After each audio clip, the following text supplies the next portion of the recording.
రైతాంగం మొత్తం చూడాలని తెలంగాణ నీటి వనరుల విషయంలో ప్రభుత్వం అవలంబిస్తున్న నిర్లక్ష్యం వల్ల జరగబోతున్న ఘోర దుర్భిక్షంపై మాజీ పార్లమెంట్ సభ్యులు సీనియర్ నాయకులు బోయినపల్లి వినోద్ కుమార్ ప్రెస్ మీట్ నిర్వహించి మాట్లాడారు.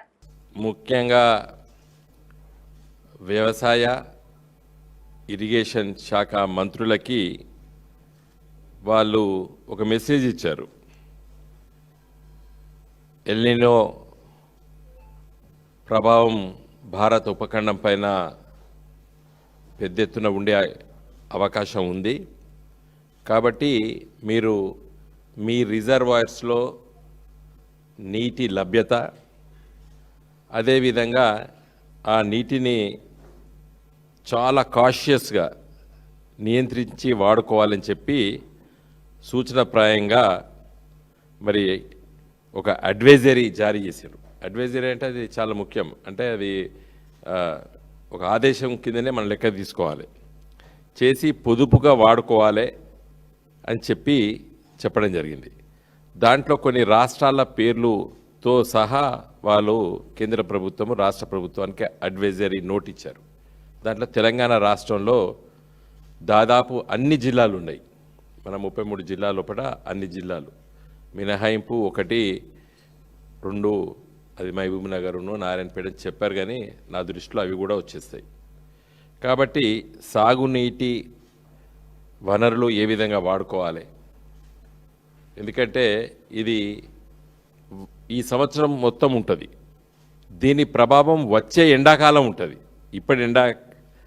ఇప్పుడు ఈ వర్షం ప్రభావం తగ్గడం వల్ల 27 summer will be a disastrous, చాలా విపత్కర పరిస్థితులు ఉంటాయి.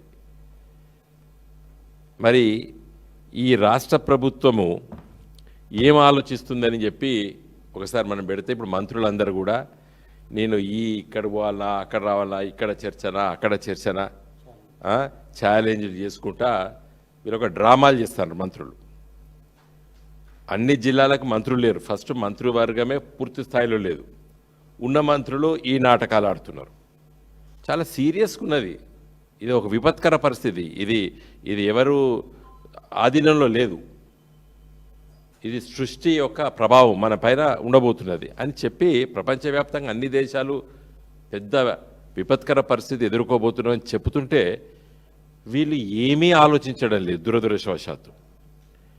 నేను ఈరోజు ఉదయం పూట పేపర్లు చదివి అసలు మన దగ్గర గోదావరి నదిలో, కృష్ణా నదిలో ఎంత నీళ్లు ప్రవాహం ఉన్నది, ఎందుకంటే అట్లీస్ట్ గ్రౌండ్ వాటర్ ఏమైనా ఉంటుందా, అక్కడో ఇక్కడో ఈ తుంపిరి వర్షానికి కూడా నీళ్ళు వస్తుంటాయి అని ఆలోచించి ఇలా శ్రీధర్ దేశపాండే గారు, ఇదివరకు ఫార్మర్ సూపరింటెండెంట్ ఇంజనీర్ మన ఇరిగేషన్ డిపార్ట్మెంట్లో, మరి వారు వ్యాసాలు అవన్నీ కూడా రాస్తూ అంటారు.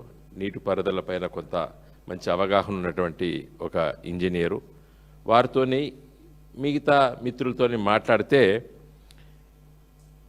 ఈరోజు సెంట్రల్ వాటర్ కమిషన్ ప్రతి 6 గంటలకు ఒకసారి రిలీజ్ చేస్తుంది. ఇది లేటెస్ట్. నేను ఇక్కడికి వచ్చే ముందు తీపిచ్చిన నెట్లో. ఏం చెప్తున్నారు, మేడిగడ్డ దగ్గర, నేను మీకు అందరికి కూడా వాట్సాప్లో ఇది పెడతాను, నెంబర్ 13, ఇక్కడ నెంబర్ 13 గోదావరి లక్ష్మీ బ్యారేజ్, భూపాలపల్లి జిల్లా, తెలంగాణలో ఈరోజు వాటర్ ఇన్ఫ్లోస్ అండ్ అవుట్ఫ్లోస్ 15,000 క్యూసెక్కులు.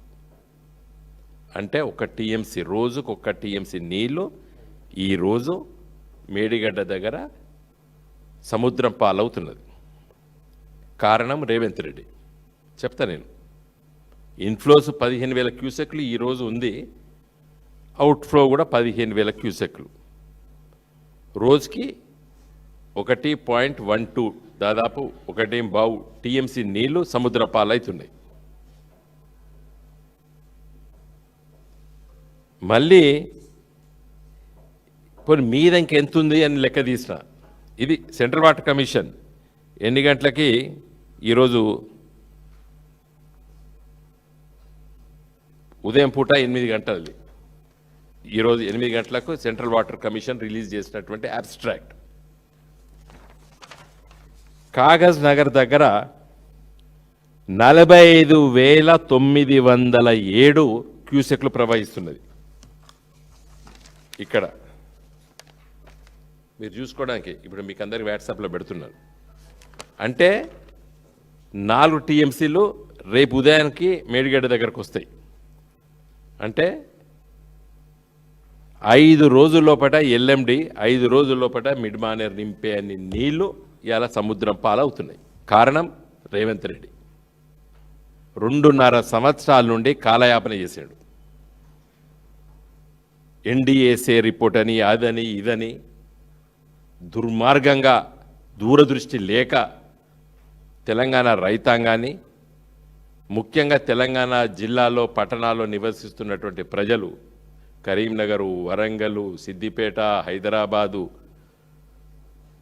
లాంటి పట్టణాలకి, ఇంకా చిన్న చిన్న హుజురాబాదు, జమ్మికుంట లాంటి మున్సిపాలిటీస్కి అన్నిటి కూడా నీళ్లు ఇచ్చేటువంటిదే గోదావరి నదీ జలాలు, మిషన్ భగీరథ. మరి వచ్చే ఎండాకాలం ఎట్లుంటుంది? ఎట్లీస్ట్ మరి దురదృష్టవశాత్తు జరగకూడదని నేను భావిస్తున్నాను. మనందరం కూడా కోరుకుందాం, జరగకూడదు, ఎల్నినో ప్రభావం ఉండకూడదు తెలంగాణ పైన అని చెప్పి భావిద్దాం. దురదృష్టవశాత్తు మన చేతుల్లో లేదది, సృష్టి వచ్చిందంటే ఎంత విపత్కర పరిస్థితులు అంటే స్నానాన్ని చేయడానికి కూడా నీళ్లు ఉండవు వచ్చే ఎండాకాలంలో. కానీ ఇప్పుడు తెలివి తక్కువ పని వల్ల ఇలా నీళ్ళని సముద్ర పాలు చేస్తున్నాడు రేవంత్ రెడ్డి. ఇప్పుడు కాదు, ఇదే ప్రెస్ మీట్ రూమ్ నుండి గత సంవత్సరంన్నర నుండి నేను, అదేవిధంగా మా సీనియర్ పార్టీ నాయకులందరూ కూడా 100 సార్లు చెప్పినాం, మేడిగడ్డను రిపేర్ చెప్పి, మేడిగడ్డను రిపేర్ చెప్పి అని చెప్పి. చేపియలేదు. ఏమనుకున్నాడు?